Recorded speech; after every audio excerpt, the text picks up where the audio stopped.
World Arts Academy provides professional development for emerging, practicing, and master dance artists, teachers, administrators, and scholars through advocacy and professional development opportunities that advance dance as a performing art in educational sectors and communities throughout the world. Our faculty teaches diverse dance genres in a variety of environments including, but not limited to, K through 12 schools, dance studios, colleges, and community centers. World Arts Academy envisions dance reimagined, reflective of our differences and supportive of all who dance and teach dance. A world where dance education is equitable, accessible, valued, and preserved. Please visit our website at worldartsacademy.com to see our impressive faculty, view our workshop calendar, enjoy distance learning, or help our mission by becoming a patron.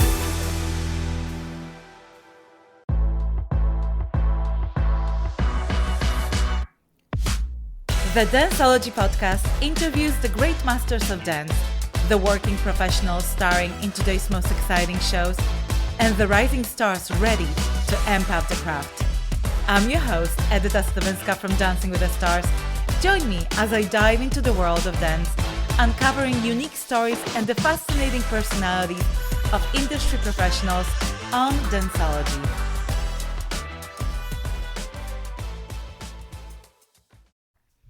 The following is an interview with my dear friend Milana Ostroy, who is one of the most inspiring women I've ever met.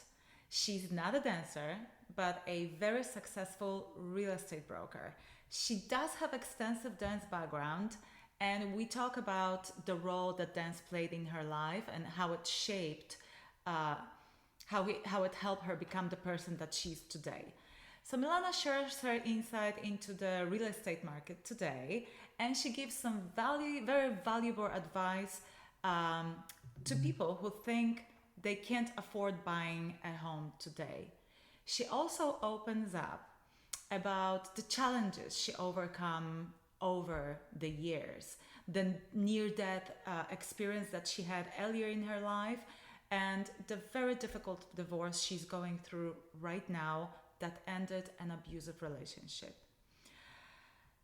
Milana's positive energy, her resilience, her outlook on life, and what success means to her is a real breath of fresh air in today's world where most people are concerned with their appearances and money. Milana, can you briefly introduce yourself? Tell me who you are, what do you do, where do you live? Give me a little bit of your background. Edyta, thank you so much for having me here today. I am so honored and grateful to be on the same platform as you. So I am a real estate broker in the Bay Area, primarily working in San Francisco to Silicon Valley. I've been at it about 24 years. I grew up in San Francisco and then had my kids and moved to the Silicon Valley Peninsula. So now living in Hillsborough, just 15 minutes away. And this is my passion and my dedication for the last 24 years. All right. So I bet my listeners are wondering, why do I have a real estate broker on Danceology Podcast? And I will get to it a little bit deeper later on, but I wanted to tell my listeners a story of how we met. So we have several common friends, and one night we ended up at the dinner together. And I was right away very much intrigued with you. You have this extraordinary energy about you. And after the dinner, we went out dancing. It was one of these nights. We went out dancing to a club or lounge. And I looked at you and I thought to myself, okay, this girl can dance. I mean, I can recognize one when I can recognize a dancer when I see one. Tell me, what is the story behind your amazing dance moves? Were you like a dancer in your previous life, maybe? I feel like I was. So dancing has been something that I loved doing from the minute I could take steps. I love music. I do everything with music. And I think I started ballet at 3 years old. I did ballet for, don't know, 7, 8 years. And then I extended into tap, jazz, and hip hop, and eventually into ballroom. And essentially, when I graduated high school, I did my final performances on a few big stages. I was also on television dancing. And at that point, I made a decision that wasn't going to be my career, but I was never going to let go of that passion. I knew it. I knew it. It's So you actually danced to the high school. Yeah, I danced from elementary all the way till graduating high school. So you performed, you trained. Tell me, did dancing taught you anything? Has it been useful at all in your future life? Well, first, yes, absolutely. I will say that dancing, everybody has their vices or what they like to do in life. I'm a pretty simple gal. I love to dance. You might find me dancing in the morning in the bathroom. It makes me instantly happy. And I think that is self-serving throughout life, and we all need those outlets. And I feel like dancing is the best outlet and has no bad side effects. But it also has trained my body to have muscle memory. So actually, I think that because of dancing, I have been able to escape extreme working out as an adult and still have muscle memory. It also taught me discipline and routine. So I think one of the big learning lessons that I have in my life from dancing is that life is a successful life is a sum of routines. And routines create or derive from habits. And so when you accumulate these great routines and great habits, you achieve greater results. And I could see that in dancing. And dancing is about repetition. So it made creating habits and routines really easy if you would stick to the repetition. I mean, I totally agree. I think everyone should dance at some point. I actually think it's amazing for kids. It's the discipline, as you say, the routine. It's even the time management. I bet it was hard for you. I mean, I remember how I struggled at school trying to get ready for my test while I had to train, every day, hours. Yes. Resilience, you perform. Sometimes you feel good. Sometimes you don't feel good. You have to go out there and do it anyway. And I think the biggest one is confidence, and you lack none of it. You are very confident, and it's an absolute compliment. I think confidence is so incredibly important in life. And, so many people, what's the biggest fear of, majority of people? Like, what are people scared of most? Do you know what it is? Falling, failing, not being good enough. Well, apparently public speaking. Public speaking is something people are terrified about. And, Yes. I never had problem with it. I don't think you did either. I've seen you, I've seen you speak. I definitely do. I do public speaking, and I think I do it well. But I will tell you a little secret that a lot of people don't know is I still get nervous every time. I remember even as a kid, every time I'd go on a stage and see this crowd of people, my heart would start racing, and I would have to essentially calm myself. And at that moment, I was fearful for a minute. And then as soon as the music started or, the dancing began, I didn't feel a thing. It was like I was numb to whatever's happening. So it's the same thing with public speaking.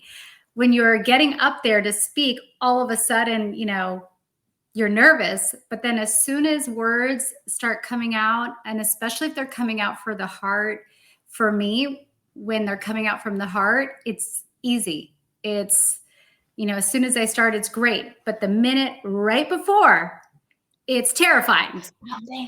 Yeah. But I think that's what makes it, exciting. And I think a lot of people feel that. I would get nervous pretty much all the way through my career. And I think that's what makes you try to do better every single time. That adrenaline is very motivating.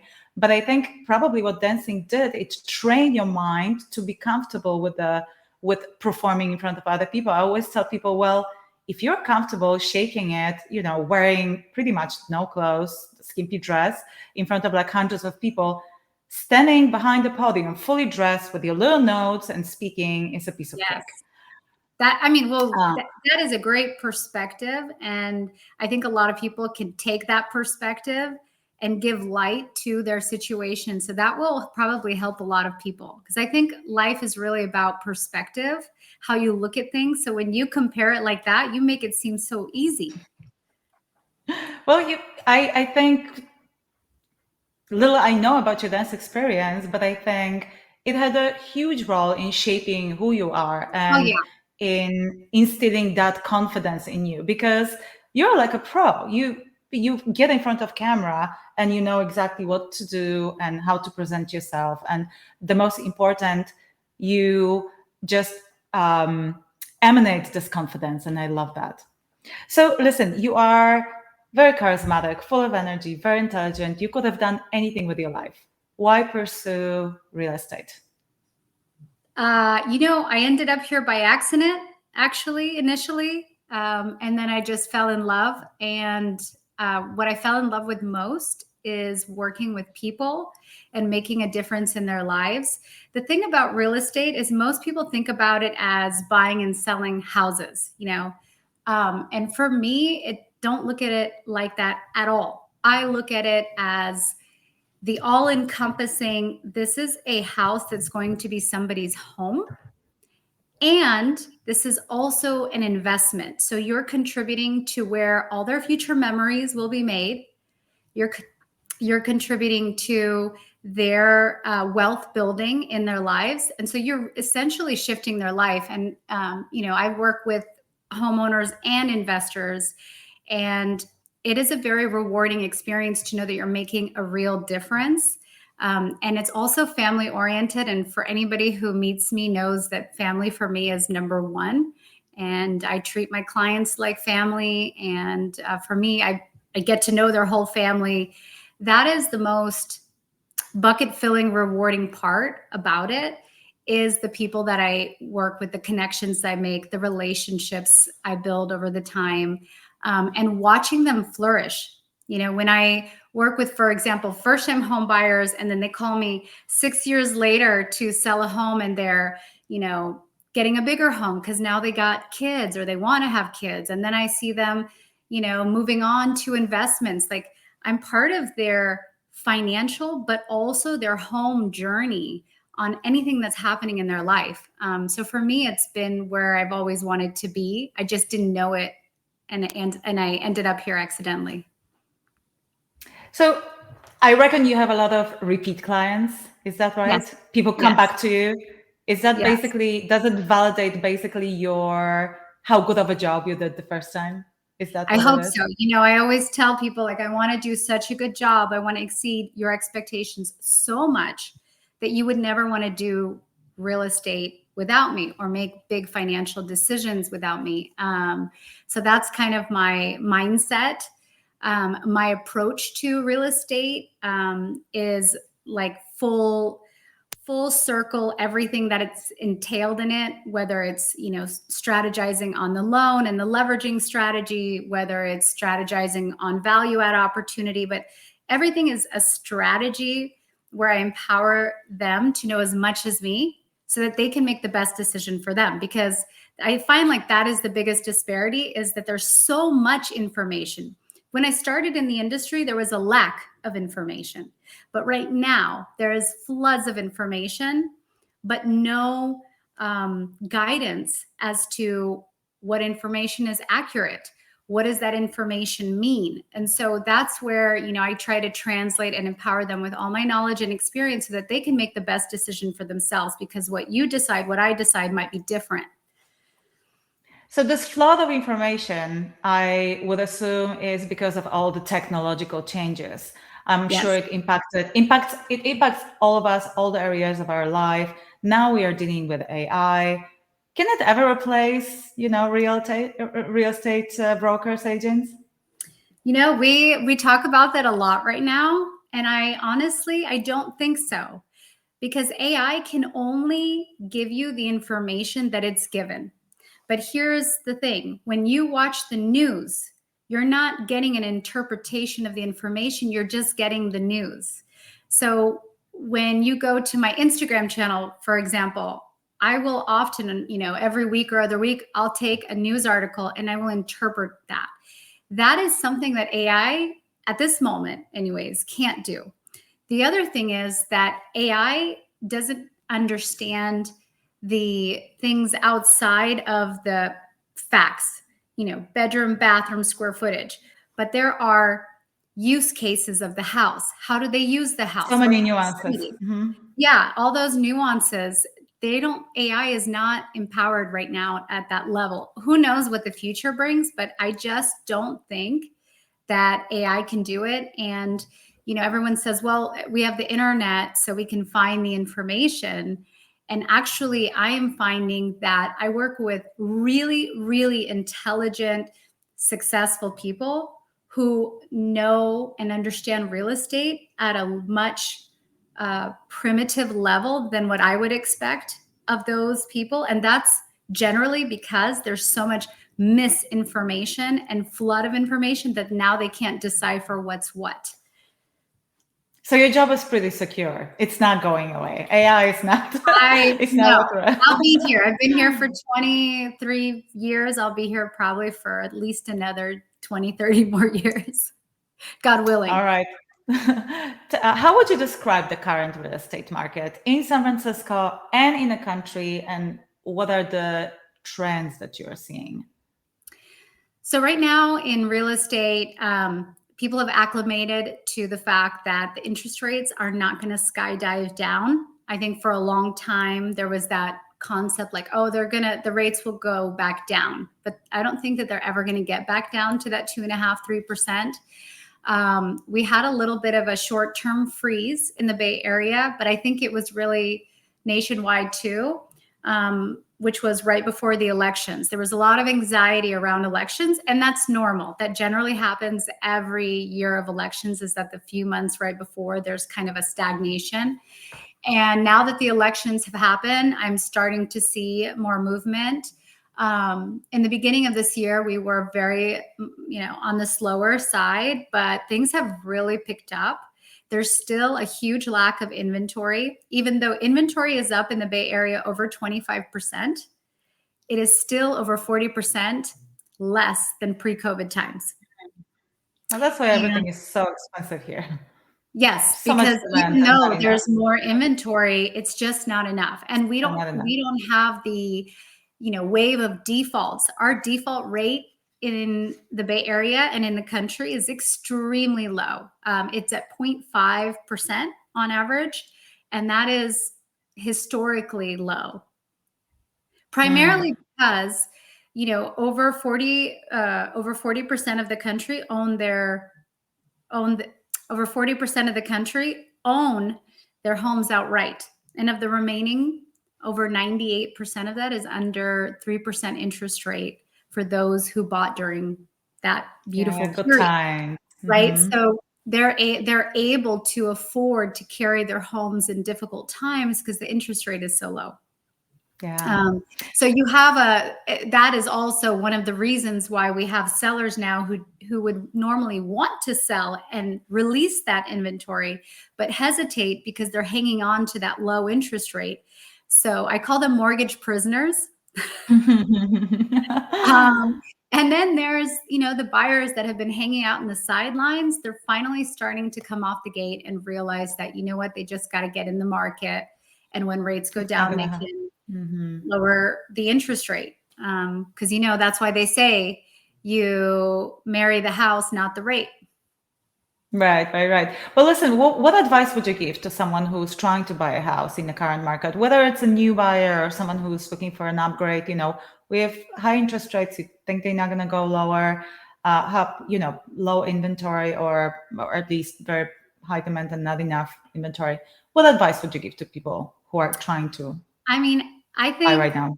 Real estate is honestly the time-tested, mother-approved, most resilient financial asset in this country. While I know rates are not as favorable as people would like, they will go down at some point, not to the levels that we saw during COVID. And at that point, prices are going to continue to soar. And so while people hesitate now, there is an increase in demand. We have an increase in population, and prices will go up, and they will continue to go up pretty high, just not as fast. And so my advice to buyers today is to get in and buy something. There are some leveraging. Buy it now. And there are going buy a house. Well, yes, but it doesn't have to be a house. There are leveraging programs that help buyers today buy with 3% down payment. You can buy an up to 4 units with 5% down payment. That has been unheard of. It's never happened in my career that this kind of 4 units of some kind of commercial. So up to 4 units, like a multi-unit property, as long as they live in 1 unit and they're a first-time home buyer. So for example, someone directly out of college or a parent who wants to help one of their young adult children have a place to live, and then also manage the property. That is 2 birds with 1 stone. And there's some great lending programs. Right now, there's a huge, vast array of lending programs, which we didn't have at the COVID time. And so while I know it sounds like it's so hard and expensive, there are a lot of opportunities. And I definitely can say, not with 100% confidence, but with like 99% confidence, prices will continue to go up. But I think that we're going to see significant price increase probably in about 2 years. So would that be a solution to some of the, young people that are complaining that they cannot afford a home?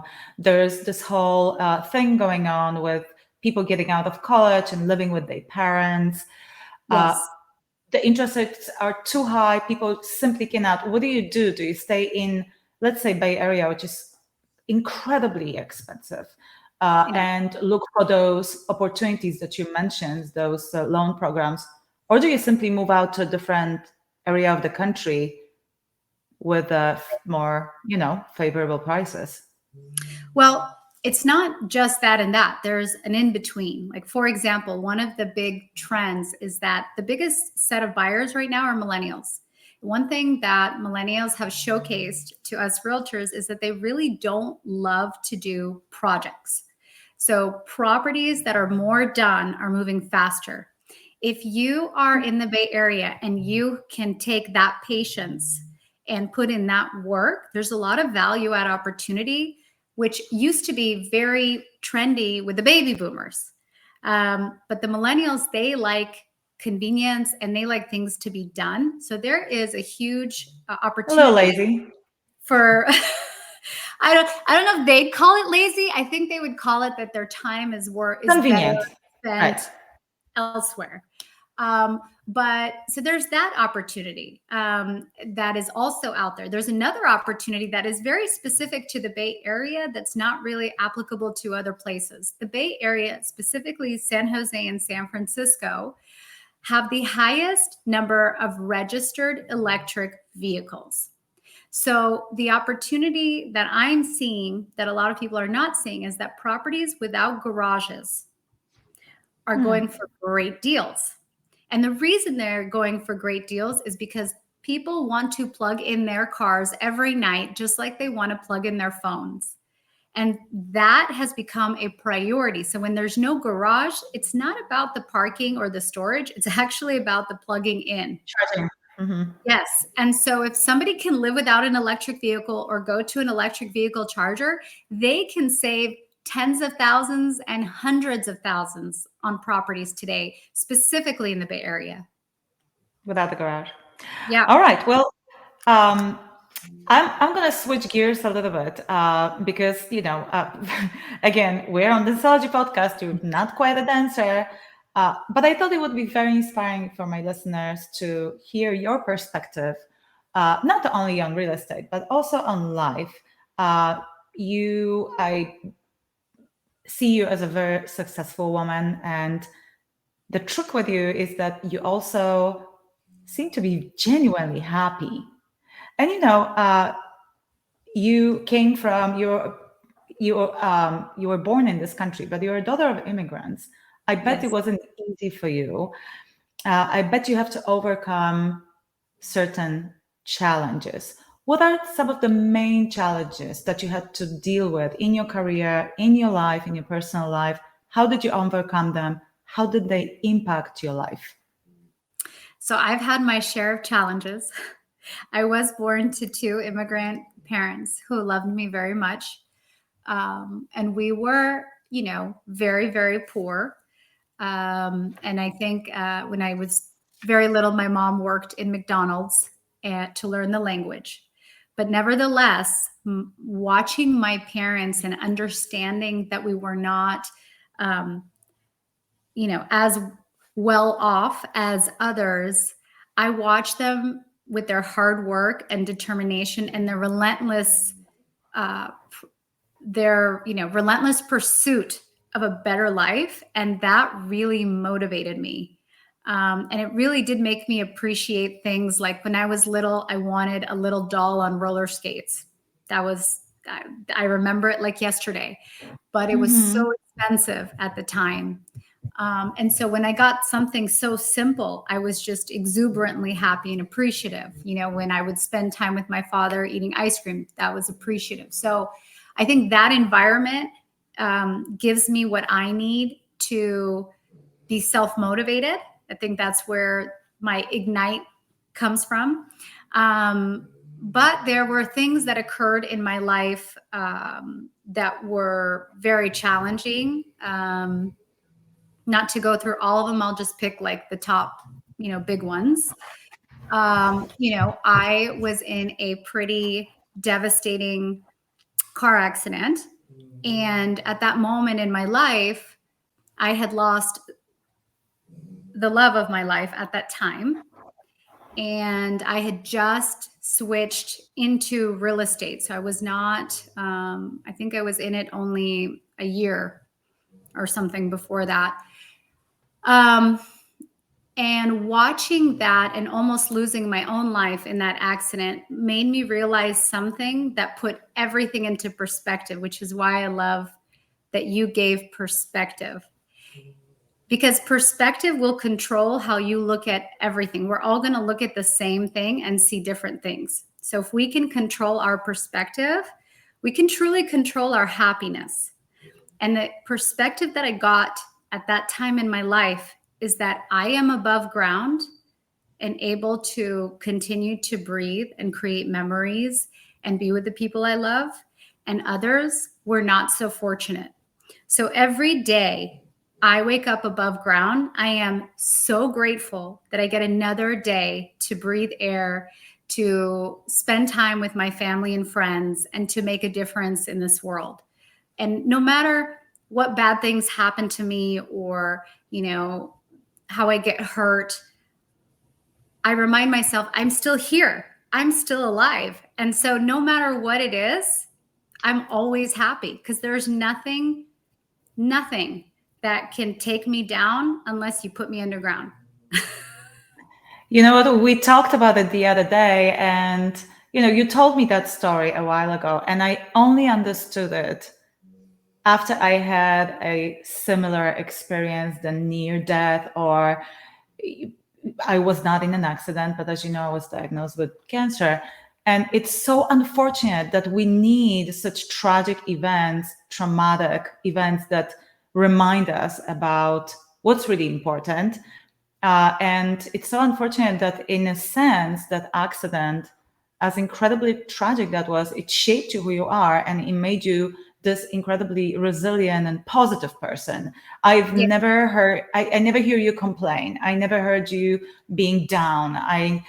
You are always so energetic, making other people feel around, like you shine your energy and your light on other people.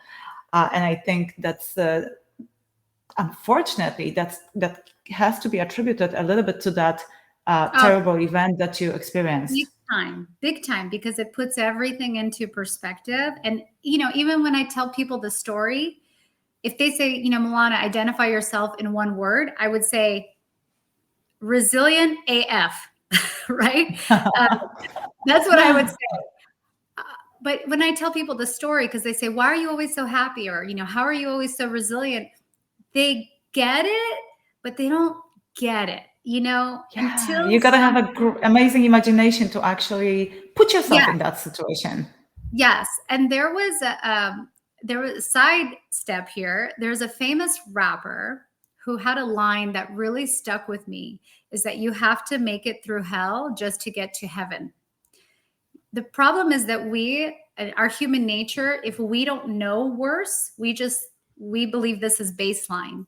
So we all operate on a baseline, and until that is compromised, we don't know any better.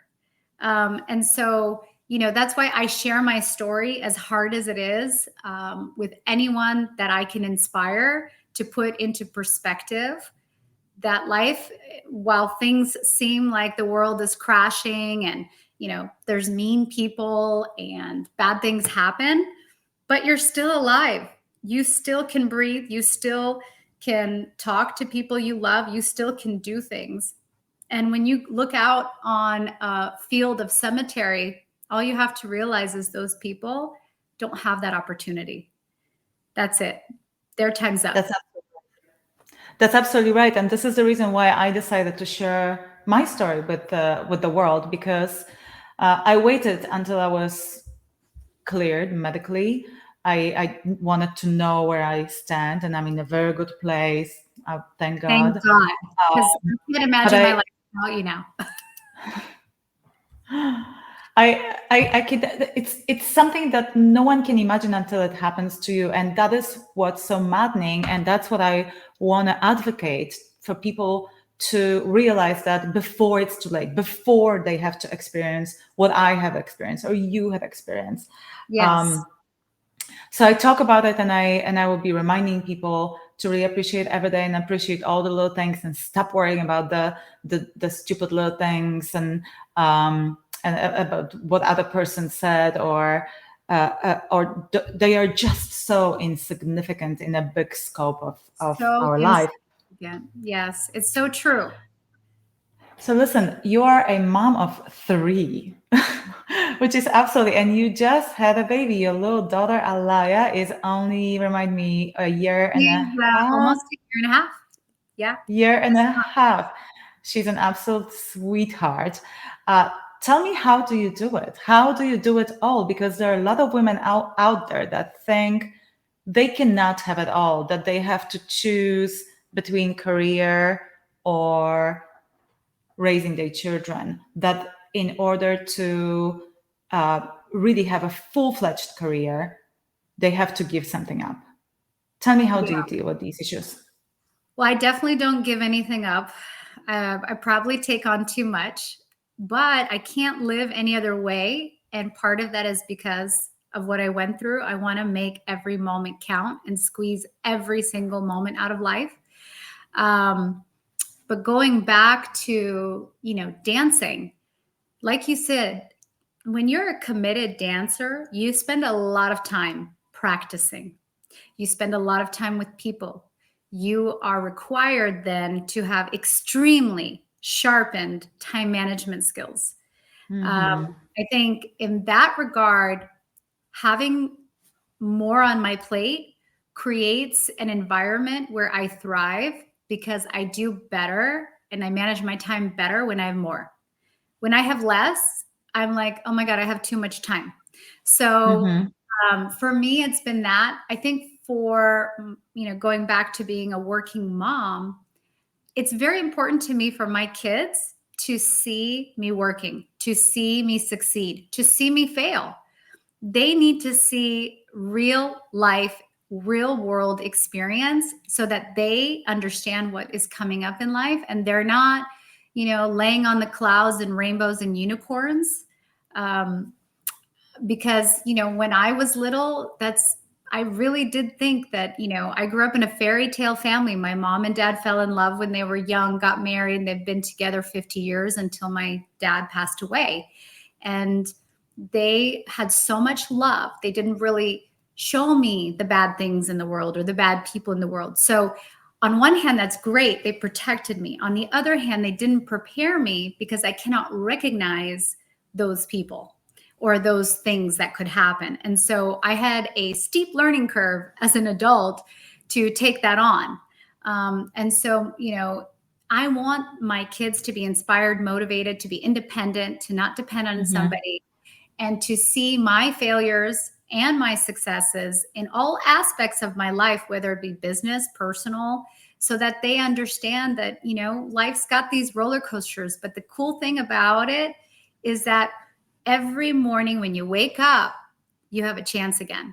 So doesn't matter what happens, as long as you can wake up, you've got another chance. And that's what I want them to see. I want to build that resilience in them. So for me, it's really important that they see me doing all these different things. And I do run around with the baby sometimes and show a house. And, I call that free exercise. I didn't have to go to a gym. I'm, rocking my biceps.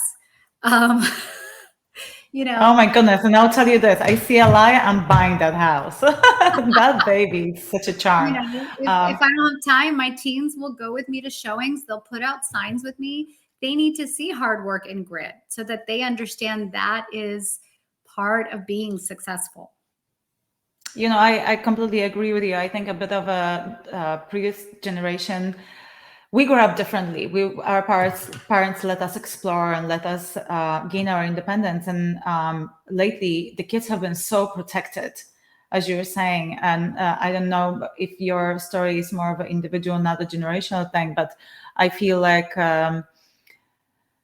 the Gen Z in particular are very much cuddled and protected. And I think we are doing harm to our kids by protecting them from everything from the world. I think they need to explore and they need to experience things for themselves and learn and assess risks to be ready, exactly what you were saying, for the real life. Because real life is not a fairy tale. It's not a piece of cake. It's not, things happen. There are nasty people out there. There are wonderful people out there. But there are people that are going to hurt you too. And we're not going to be there forever to protect them, right? So I was going to say that they're exposed through technology to much more at an earlier age. So we do have to kind of give them a lot of love to help them, guide them through deciphering everything that they're being exposed to from an early age, which I definitely wasn't. So I think that they're also going through more, but I do think that they need to be more active in real world and less present on technology. And part of my success in being a working mom and accomplishing that is instilling, going back to dancing, routines and discipline. The more routines and disciplines we have, the more the children are present in today's world. So my kids know every day after school, we go for a walk with the dogs, and dinner time, everybody leaves their phone off the dinner table. We combine, even if it's just for 10, 15 minutes. It's not that we have to eat together, but it's a time where we catch up, we talk. I don't carpool because I love the conversation of picking up my children from school and hearing everything. That for me is the precious time. At night, I like to be home and present and with them, even before bedtime, even my teens who no longer need me to put them to bed, just to cuddle with them at nighttime. Because at nighttime, they are rested, they are open. That's the time that I get to talk with them and hear about whatever's going on in their lives or whoever's affecting their lives. But this is a routine for me, because if it was not a routine, I'd go crazy. There would be no way for me to juggle all the different things that I want to accomplish every single day. So I have a bunch of routines. Got it.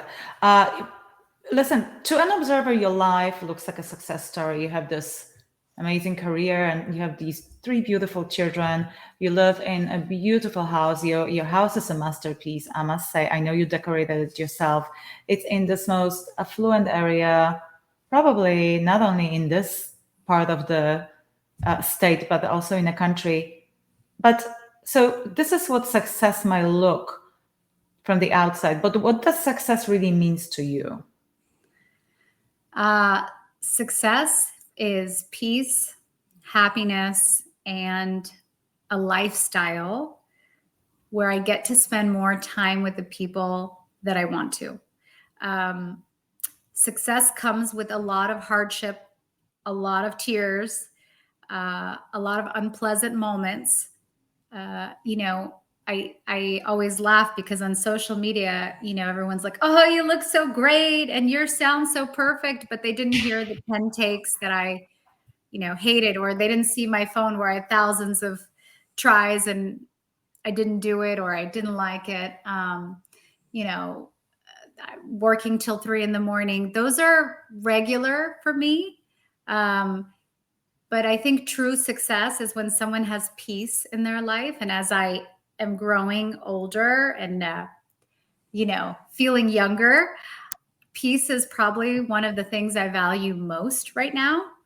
And number 2 is the time to give to my loved ones, my kids, my friends, because we can buy beautiful things, but at the end of the day, I've already seen death firsthand so many times, and everything is left behind, and that stuff is garbage. But what is left on this earth, or in what I feel, is the moments that I shared with that person, those experiences, those memories. That's priceless. And what I tell my children is true success for everyone is different, but my success, my happiest moments is when I'm traveling with people that I love. I love to travel. So I would choose traveling over diamonds any day. Diamonds are beautiful. I love them too. Don't get me wrong. But I would give all that to travel my whole life and see the world and experience as much as I can in this life. So that's where my success is. Somebody's might be different. Absolutely. And that's why I'm asking this question pretty much every single one of my guests. I want to hear your perspective. What is your success? You know what? My idea of success has changed, particularly in recent months after what happened to me. And it's quite similar to your idea of success. And I think that's why we are good friends. I think through a lot of years in my career, I felt like I have to prove something. I also came from a family that didn't have anything. My parents lived from month to month. I remember, we even struggled with money to sometimes to come up with enough money to buy proper food. And, my mom worked many jobs to afford my dancing and all that. And I always felt like I have to prove something, that I need to accomplish something. And after what happened to me, I kind of looked at it all and exactly, I realized none of it matters. I want to do what I enjoy doing in my life, but the most important things are the people in my life, and I want to spend as much time with them. I want to have a quality time with them too. And that's why I don't carpool because I realized this is the precious time I spent with my kids. Sometimes I don't see them throughout the whole day. This is when we catch up. I realize I don't need to be perfect. When I go on vacation, I don't need to plan everything up to the last minute. Yeah. Sometimes just being around the people that I love and doing things with them, whatever it is, whether it's a luxurious vacation or, a hike in a forest, I want to enjoy it to the fullest. And when you have a beautiful family and people that love you and people that you love around you, I think that's when you are fulfilled and that's when you are successful. Everything else, it's kind of secondary.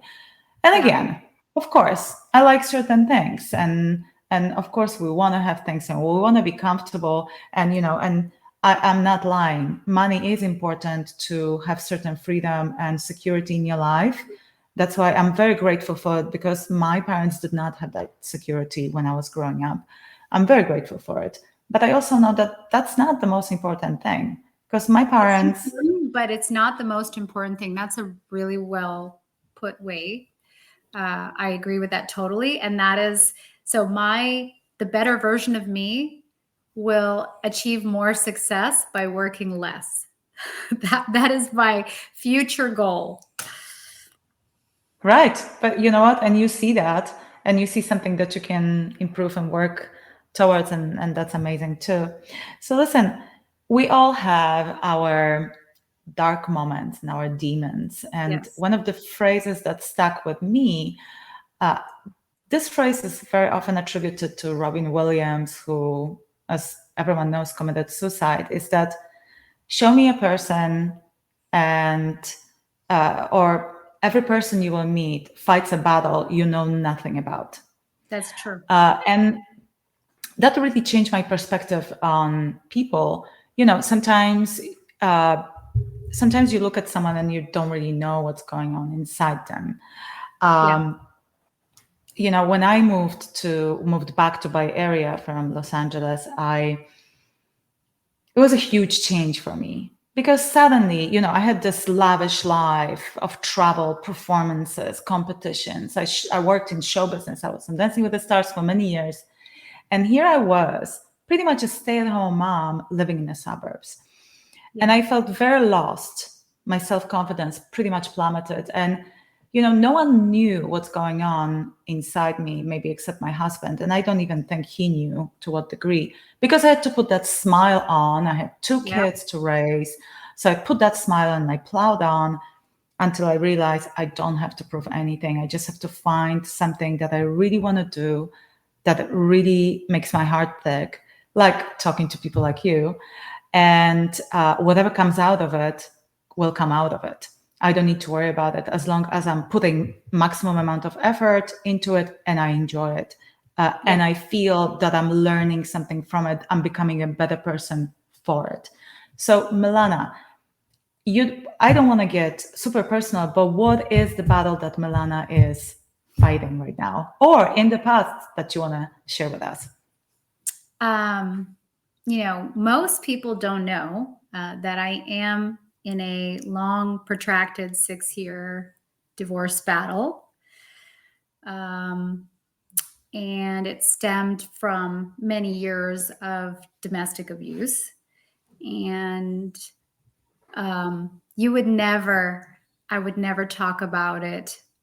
You would look at my photos and think I lived the perfect life. I never complained about it. Like you said, I never speak negatives. And it was a disadvantage that I had to be Miss Perfect and not share that with the world. And probably this is the first time I'm publicly saying it. Because if you go on any of my social media, you'll see nothing about it. It's very painful. The biggest problem with all of it is not that I'm going through it.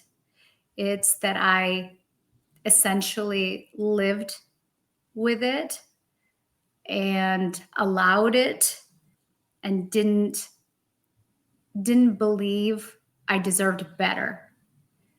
And since nobody knew about it, I obviously had no one to talk to except for myself about it. And I would just cope by thinking, if I do something better, if I do something more, if I earn more money, if I am more beautiful, things will change. Sort of like an ostrich putting your head in the sand, And so I think that, my biggest learning lesson is that we all deserve to be happy. We all deserve peace. Nobody deserves to be treated badly. And I think I just wish that in all my success in life, for some reason inside of me, I didn't have that. I am very proud that I was able to get out. But I am fighting a very difficult situation and still not divorced. And, that is very taxing emotionally, not just financially. And it puts me as a working mom in a very precarious situation because I can't show weakness. I can't share it with the world. But at the same time, I have to be this strong, resilient person that's always smiling, always happy, and assuring my kids with full confidence that everything is okay. And, I don't know how, but my kids are doing amazing given the situation. And I've done that. But I will say that just like many others out there, I have had, long nights of tears, a lot of self-doubt, a lot of guilt and blame. And, but when I'm in front of people, you will never see or hear any of that ever. I don't know why. I was just raised that way. And I don't necessarily think it's right. I don't know how it's just not me to, as you said, like, it's just not me to complain. I'm so grateful for everything, but I do go through a lot of hard times. And the thing is that most people, when they go through hard times, they can close out other people. They can do that. I couldn't do that. I was a single mom with 2 kids at that moment when that break happened in my life. And, my job was to shut the world out and protect the kids and be this strong, resilient, everything's going to be okay woman, while my entire world crashed in every aspect of life. And then COVID hit. So it was like double whammy. But it did make me stronger. And I'm now, a huge advocate for women, not only in real estate professionally. I'm serving as the president of the Women's Council of Realtors San Francisco. I speak at Future is Female. I'm a speaker for LFG. So I try to get the word out about, women professionally, and a lot about resiliency. And so I would say, yeah, I've got plenty of darkness, but I always focus on the light. First of all, thank you so much for sharing this, because I think it's so incredibly heartbreaking to hear that people that we thought love us and we loved can hurt us. Tell me, what advice would you give to a woman that finds herself, or a man, to a person that finds themselves in an abusive situation? You were able to escape it. You are incredibly strong. You came out of it on the other side. I love seeing you happy and thriving. How did you do it? Or how can they do it? It's tough. You have to realize that, the first is to be conscious that you're in a vicious circle. Unfortunately, in those scenarios, usually one person, is in the victim situation, but they're confident, they get put down and things happen. And then there's all this, sorry, it'll never happen again. So this becomes a vicious circle. So first of all, you have to recognize when somebody has hit your boundary or when it's just not a healthy situation. And then you have to understand that you're going to be okay. I think from talking with women in similar situations currently that I'm helping, the hardest thing is, how am I going to make it on my own? Is a big challenge for these women. One of the women I'm talking to right now, she works, she has a job, but she hasn't, it's incredibly hard. I'm in a good relationship. I can't imagine my life without my husband. And we just become so dependent. Just life makes us dependent. And you're also entertained. Yeah. So it is hard. But if the one thing that I would say, I made mistakes on my way out. And the one thing I would say is, if you make that decision, you go all the way and you don't look back. The problem is that generally in those situations, people go back because someone said something heartfelt or there was a promise. And then it's just mistake after mistake. For me, it was a moment in life where I didn't want my kids exposed, and they started to be in, unpleasant predicaments, and I couldn't watch. And so I decided that this wasn't the environment for the kids. I think if it were just me and there were no kids, to be honest, I don't know if I would have gotten out. You could have endured that. I for some reason thought it was normal. It was okay. Even though my parents, were totally, like I said, full of love.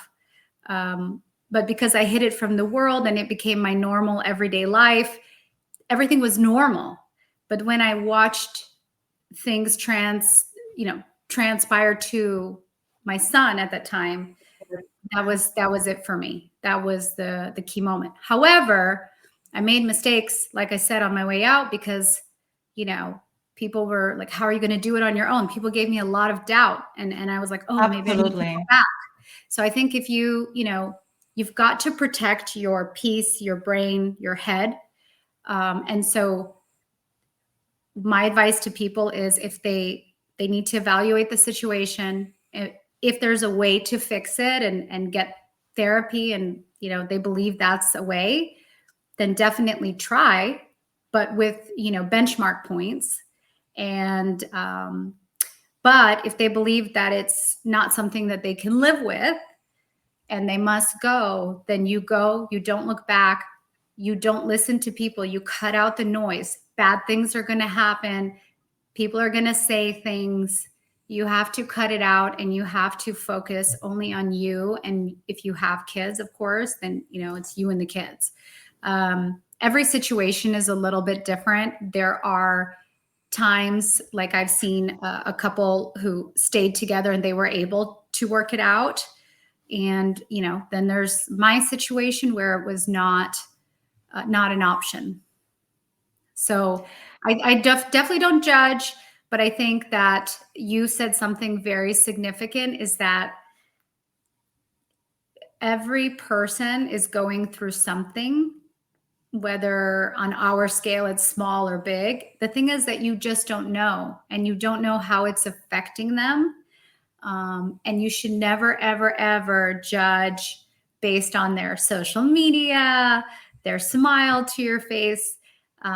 There's always something behind closed doors. Everyone is living a life, and there is no such thing as unicorns, as much as I love them, by the way. Well, listen, I really hope your situation resolves in a very near future. But tell me, what are your goals for the next few years? How do you see your life in, let's say, 5-10 years, in terms of your career and your personal life? Where would you like to be? So the only difference between right now and 5 to 10 years from now is I would like to work less to spend more time with my kids. I do work a lot. It is voluntary. But like I said, I would find other passion projects that would be less stressful. I am growing my team. We are widening our geographic area. I have begun mentoring people. I've begun speaking on stages. And I would like to pursue those routes more than just just sticking to real estate. I have some passion. I have a passion project that's coming to life next year that I'm really excited about. But most. Do you want to share it with us, or you're not ready yet? Not ready yet. Not ready yet. I respect that very much. I don't like to talk about things that are not quite done. When it's ready and we are ready, we can share it with the world. But it will be great for dancers as well. Yes. But yeah, I mean, I just want to be enjoying more days, and hopefully we'll be done with the divorce and things that are less pleasant. And one thing I will tell the audience out there is that during every dark time, during every challenge, you have a point. It's a fork in the road. You can either fall off the road, or you can go uphill and find something better and become a better version of you. And the cool part about it is, if you can go up that hill and you get to the better version of you, you also attract better people. And while, the quantity of people may change, the quality skyrockets. I would say that's one of the main reasons I'm so happy in my life, despite all the challenges, is like the quality of the genuinely good humans that is the village around my family now. I love them. And that is a feeling that you cannot put a price tag on. Yeah. And that's that success that we are all, that we are after, at least, I think, the both of us. Yes. Is there anything that you want to share with our listeners? Any projects that you are working on? And of course, let me know how we can find you. Where are you on social media? How can people get in touch with you? Yes. So I'm on Instagram as Milana Real Estate. You can also find me on YouTube. That's where I mostly am on the social platforms. All my contact info is out there. Whether you want to talk real estate, dancing, resilience, or anything, I'm a really open human. My passion is helping people elevate their lives and lifestyles. And I'd be happy if anyone reaches out. Milana, thank you so much. I loved it. I loved the hour that we spent together remotely, talking about life, talking about things. I'll be seeing you soon. And Yes. For you guys, I hope you enjoyed talking to Milana as much as I did. Thank you for having me. Thank you. Thank you for listening to the Danceology Podcast. Please be sure to rate and review this episode. If you have questions or comments, you can email us at danceologypodcast@gmail.com. We are also on Instagram and Facebook at Danceology Podcast and available anywhere you listen to podcasts. Thanks for listening. Metacortex Publishing hopes that you've enjoyed this presentation. Please take a moment to listen to some other podcast offerings from Metacortex Publishing. A quest is a search for something. And every week, the Quest podcast will show you how we know what we know through interviews with people that have incredible stories of dedication and perseverance. I'm your host, Todd Fisher.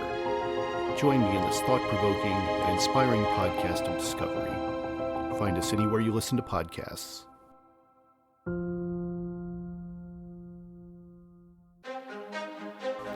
Every year, tennis players from around the world compete for excellence, triumphing against all odds to emerge the champions. I'm your host, Maddie Harrison.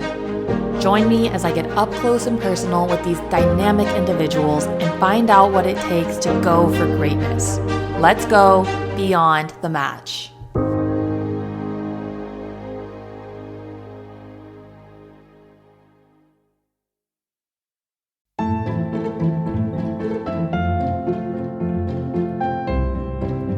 Hi, I'm Father Daniel Duplantis, a Catholic priest, martial artist, and host of the Karate Priest Podcast.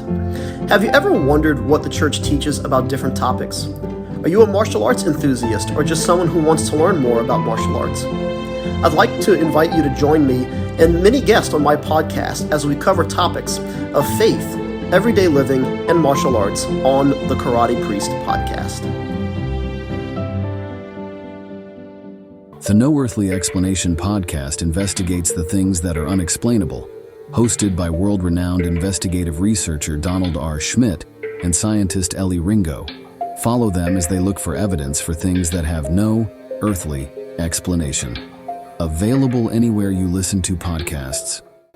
Cult Following is a podcast that studies the personalities and common traits of cult leaders and their followers. Get the real story behind these infamous and oftentimes tragic cults from a new perspective, through exhaustive research, and from interviews with people that were there. Available anywhere you listen to podcasts. Thank you for listening to this podcast. Please be sure to rate and review this episode. This podcast is produced by Todd Fisher and Anthony Smith and is distributed by Metacortex Publishing. This podcast is copyright. Any previously trademarked or copyright content is used by permission.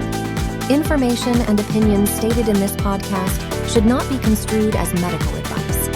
Please be sure to visit the official website for Metacortex Publishing at metacortexpublishing.com or find us on social media for other unique content.